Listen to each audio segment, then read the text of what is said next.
Jioni njema mpenzi mtazamaji wa runinga yetu ya Pendo, hujambo popote pale ulipo. Karibu kwa taarifa tulizokuandalia jioni ya leo. Mimi ni Elizabeth Mwibanda. Serikali imeanzisha mpango kabambe wa kukabiliana na mbegu gushi nchini kwa kuhakikisha inazalisha mbegu za kutosha.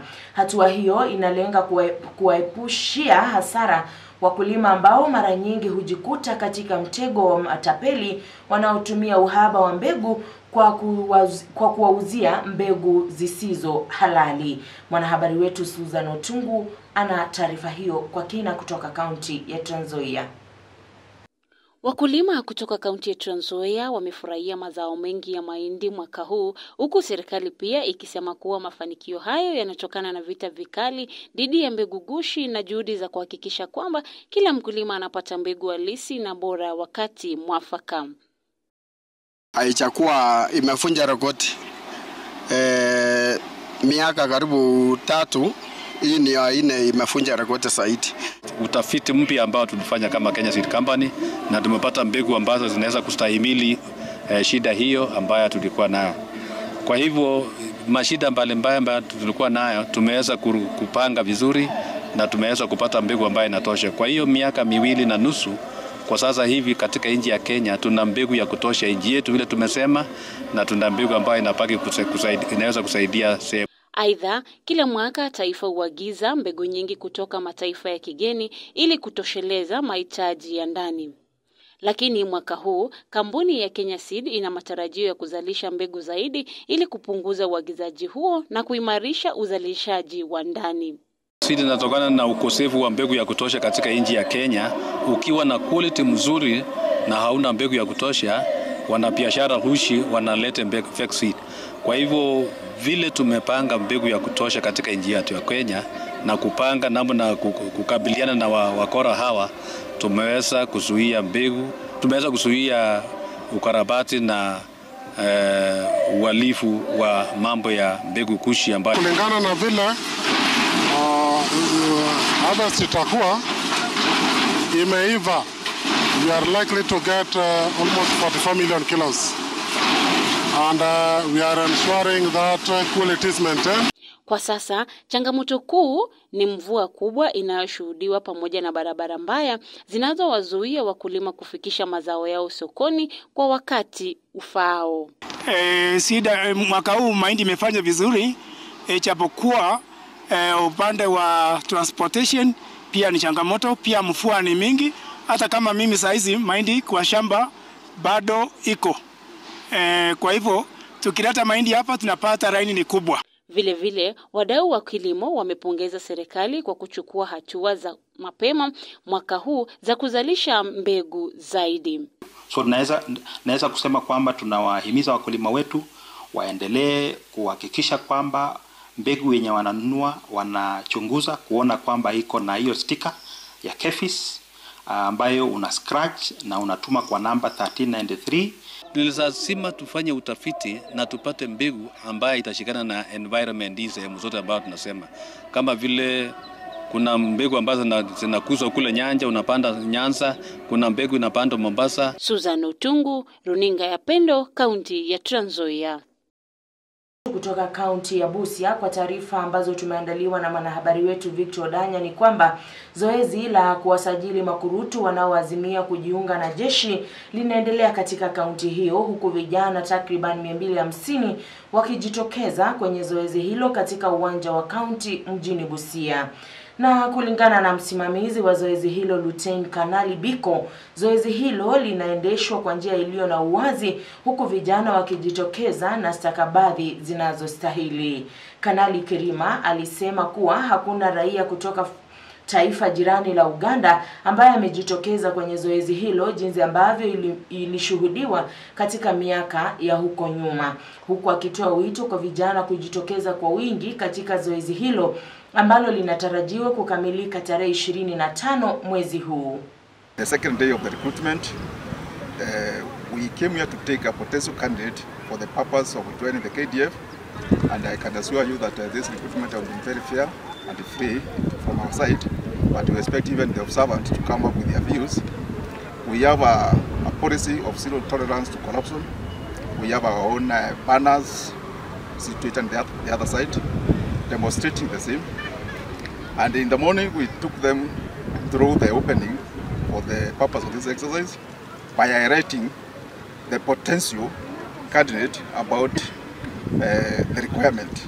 Vijana ni wengi kwa sababu tumekaa kwa muda bila kuajiri, but ninatumaini la kwamba ili zoezi tutaweza funguza wenye hawana kazi. Vijana pia wako na tumaini, wako na mwelekeo, they are focused and they are really willing to join the KDF and they are willing to be part of the KDF, and we have not witnessed any issues within the recruit. From yesterday and today here in Busia Stadium, the issues of poaching, they are not really there. The only problem that we have is some of the candidates reporting with the photocopies.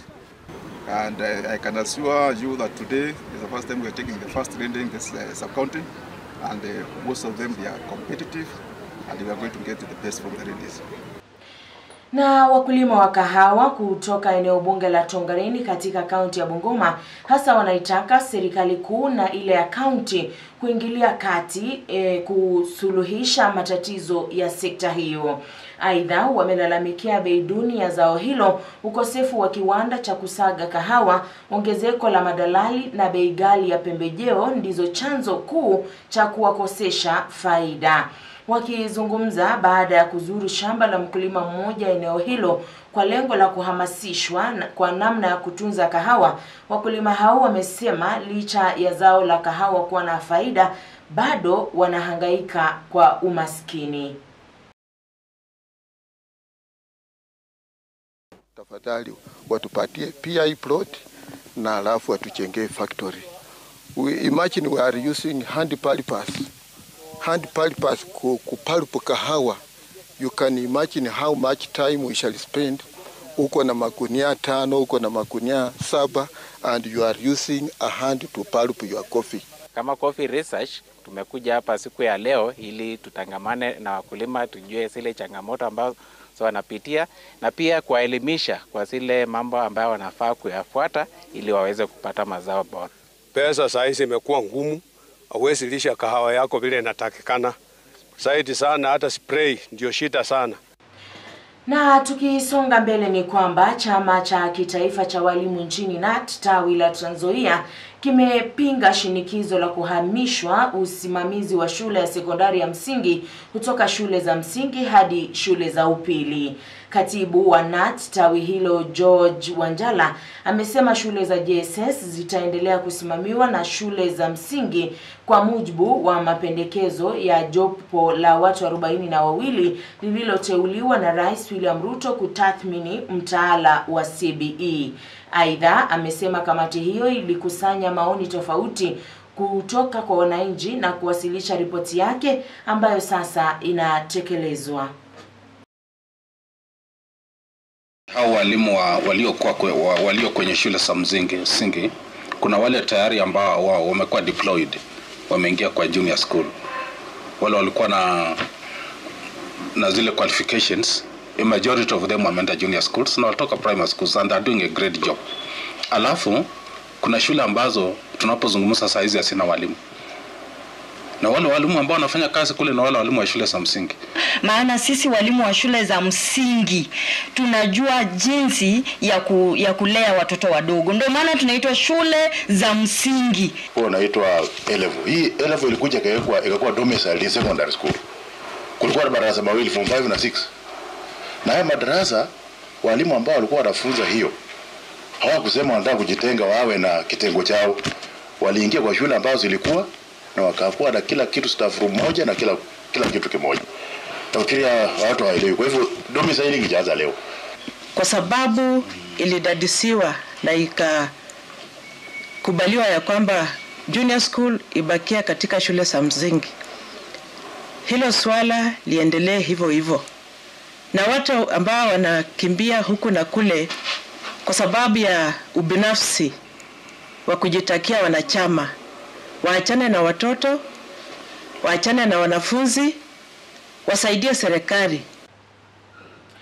Na tukisalia katika masuala ya elimu ni kwamba wadau kutoka sekta mbalimbali za elimu kutoka Marekani walizuru nchini kwa lengo la kuhamasisha vijana hususan walio katika shule za upili jijini Nairobi na hata kaunti ya Kisii kuhusu masuala ya uadilifu na uongozi bora. Wakizungumza mjini Kisii kunradhi baada ya kutamatisha ziara yao ya wiki moja, wameitaka taifa kupiga jeki miradi mbalimbali ya kudhibiti masuala yanayosonga vijana kama vile matumizi ya mihadarati, mimba za utotoni na dhulma za kijinsia. This is my 6th time returning to Kenya, and I'm very happy to be returning home.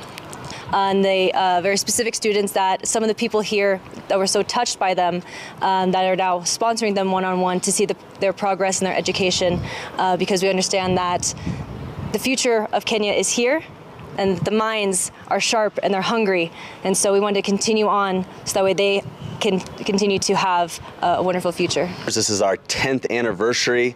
Now we've brought close to 100 different business owners and leaders of almost every industry. This time around we have 15 different speakers, authors, and entrepreneurs, business owners, captains of industry, leaders, humanitarians. And so our job here is to give to the people, but no matter how much we give, we have realized we get more in return. Service to humanity is service to God, and that is exactly what Kenya Keynote Tour and Top Talent Agency are doing, and they believe in leadership, transformational leadership. Over the last 1 week, they've been going around schools in this country.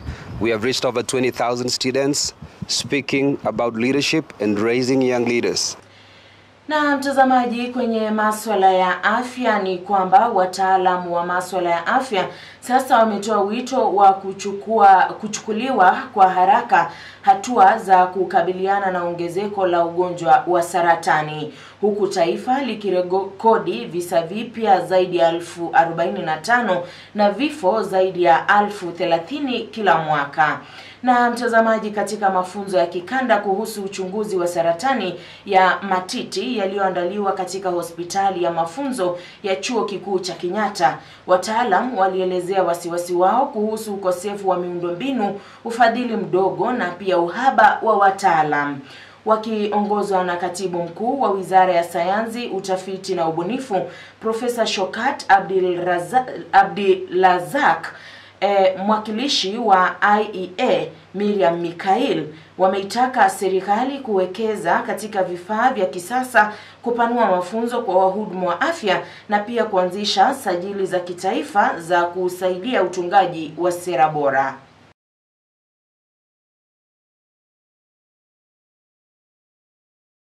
As we look at capacity building training, we are also advocating for research so that we have what we want to call the precision medicine, or if you like, the personalized medicine. We must be able to generate data that will be able to influence policy in the country and be able to use resources and have strategies in place that will enable us to address this. To treat, you have to diagnose first so that the patients can be referred to treatment and have it and decrease their chances of mortality and of morbidity, complications. We are happy that the government has, directed us in the direction of partnering with private sectors to be able to equip our hospitals. Our biggest challenge, and we mentioned earlier, right now what we are trying to get is a LINAC machine, because we know the waiting period of our patients in Kenya is about 5 months to 6 months. Na kufuatia ushirikiano mpya wa baina ya mwenyekiti wa chama cha KANU Gideon Moi na Rais William Ruto, sasa vijana wa chama hicho wameonekana kujitenga mbali na ushirikiano huo, wakisema misingi yao na chama kwa ujumla inajengwa juu ya uwajibikaji, uwazi na heshima kwa haki za kibinadamu, maadili wanayodai kuwa hayaendani na mienendo ya serikali ya sasa. Vijana hao wameonekana kuchukua msimamo mkali dhidi ya hatua ya mwenyekiti wao kushirikiana na Rais William Ruto.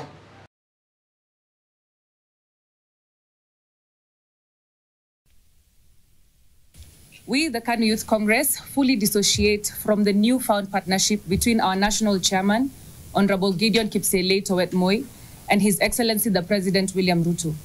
Our values as the youth and the party at large are founded on the promotion of accountability and transparency, respect for human rights, and the promotion of the rule of law. These values continue to guide our participation in leadership and governance of this country. Our stand, therefore, remains that the government should work to serve the interests of the people, and no partnership or coalition government whatsoever can save a regime that goes against the constitutional lines of governance and protection of the rule of law. It is worth noting that our values and ideologies do not intertwine with the consistent abductions and subsequent killings, enforced disappearances, human rights violations, corruption, and total disregard of the rule of law, but emphasize on the promotion of the rule of law, democracy, and independence of institutions. No agreement can validate the undoings of this government to the citizenry. The government should, however, be swift in handling the delicate crisis in the health sector, upgrading the education system, making it affordable and available to all, upholding of the rule of law, and the end of the archaic trend of abductions and enforced disappearances of government critics. As the KANU Youth Congress, we call upon the government to stop the hypocrisy and solve the immediate needs of the people. Solely consolidating the political class under the umbrella of broad-based government is not only a fallacy, but also the kicks of a dying horse. We need the systems to work. We need social services revived. We need a fair ground of employment to jobless youths in the country. We need industrialization prioritized over taxation. Na kama njia mojawapo ya kulea, kukuza na kuimarisha vipaji miongoni mwa vijana, serikali kuu kwa ushirikiano na serikali ya kaunti ya Nakuru sasa imeanzisha ujenzi wa uwanja wa kisasa wa Ole Nguruoni kule Kuresoi Kusini. Uwanja huo utaigharimu serikali kuu na ya kaunti ya Nakuru kima cha shilingi milioni 400 kukamilika. Ujenzi wa uwanja huo ulianzishwa mwaka 2012 na serikali ya mzee hayati Mwai Kibaki na kukwama baadaye. Gavana wa kaunti hiyo Susan Kihika amesema uwanja huo ukikamilika utapewa jina la mwanariadha maarufu Faith Kipyegon na kama mzaliwa wa mtaa huo.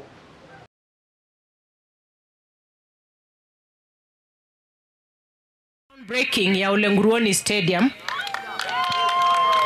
KDF watakuwa hapa kufanya supervision, kuhakikisha kazi itafanyika, quality work, wanafanya quality control, kuhakikisha itafanyika kwa mwendo wa kasi na bila kufanyika any shoddy job katika hii stadium. Alafu nyinyi mnajua Kuresoi North na Kuresoi South, nyinyi ndio ile huwa naita Cradle of Champions.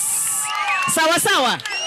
Na mnajua hapa tu Kerenget ndio the home of Faith Kipyegon. Kwa hivyo lazima sisi kama county tukishikiliwa na national government tuendelee kuimprove the infrastructure so that hii talent tuweze kuipropel. Si ndio hiyo? Hii stadium itasaidia vijana wetu. Hii stadium itasaidia hata wazee na wakina mama wote. Hii stadium itasaidia hii town ya Ole Nguruoni kukua. Itasaidia economy ya Ole Nguruoni town. Ndio maana nasema it will be a game changer.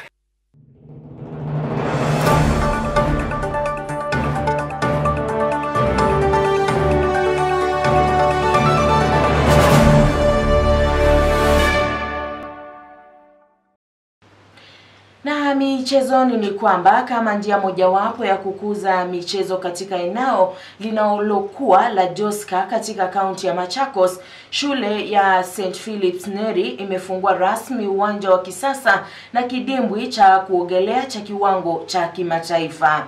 Kwenye hafla hiyo ya ufunguzi iliyoongozwa na balozi wa Jamhuri ya Slovakia nchini Malos Mitic, amesema kuwa taifa linaendelea kushirikiana na Kenya kukuza vipaji na hata elimu. Msimamizi wa shule hiyo Nicodemus Muli amesema uwanja huo na kidimbwi vitakuwa wazi kwa jamii ya Machakos na Wakenya wote kwa ujumla ili kukuza vipaji vya michezo.